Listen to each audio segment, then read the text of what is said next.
இன்றைக்கி வந்து பார்த்திங்கன்னா, ஆஃப்டர்நூனுக்கு மேலே சும்மா வெளியே போகலான்னு சொல்லிட்டு ஒரு மூவிக்கு தான் போயிருந்தோம். ரொம்ப நாள் ஆச்சு மூவிக்கெலாம் போயிட்டு. சரின்னு சொல்லிட்டு ஆஃப்டர்நூனுக்கு மேலே தான் வந்து போயிருந்தோம். நல்ல ஒரு மூவியாக இருந்துச்சு. மோகன்லாலோட இங்கே பக்கத்தில் பாலக்காட்டில் ஒரு தியேட்டருக்கு தான் போயிருந்தோம்.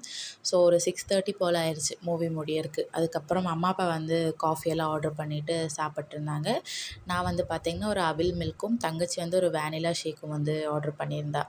அதெல்லாம் சாப்பிட்டு வந்து பார்த்திங்கன்னா, அப்படி வந்து ஸ்கூல் ரீஓப்பன் ஆக போகுது. சரின்னு சொல்லிட்டு கொஞ்சம் ஸ்டேஷ்னரி ஐட்டம்ஸ் எல்லாம் வாங்க வேண்டியது இருந்துச்சு.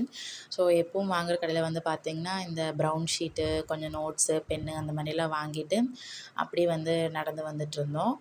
அப்போ வந்து அப்பா சும்மா பேச்சுக்கு இந்த கடையில் பரோட்டாவும் மட்டன் கிரேவியும் நல்லா இருக்குன்னு சொன்னாங்க. சரி வாங்க சாப்பிட்டு போகலான்ட்டு அப்படி போய் அங்கே உட்காந்து சாப்பிட்ருந்தோம்.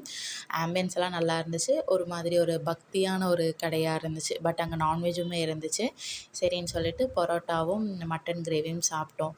ஸோ இன்றைக்கான டே வந்து பார்த்திங்கன்னா இப்படி தான் போச்சு. நம்ம நாளைக்கு பார்க்கலாம். அதுவரைக்கும் பாய் பாய்.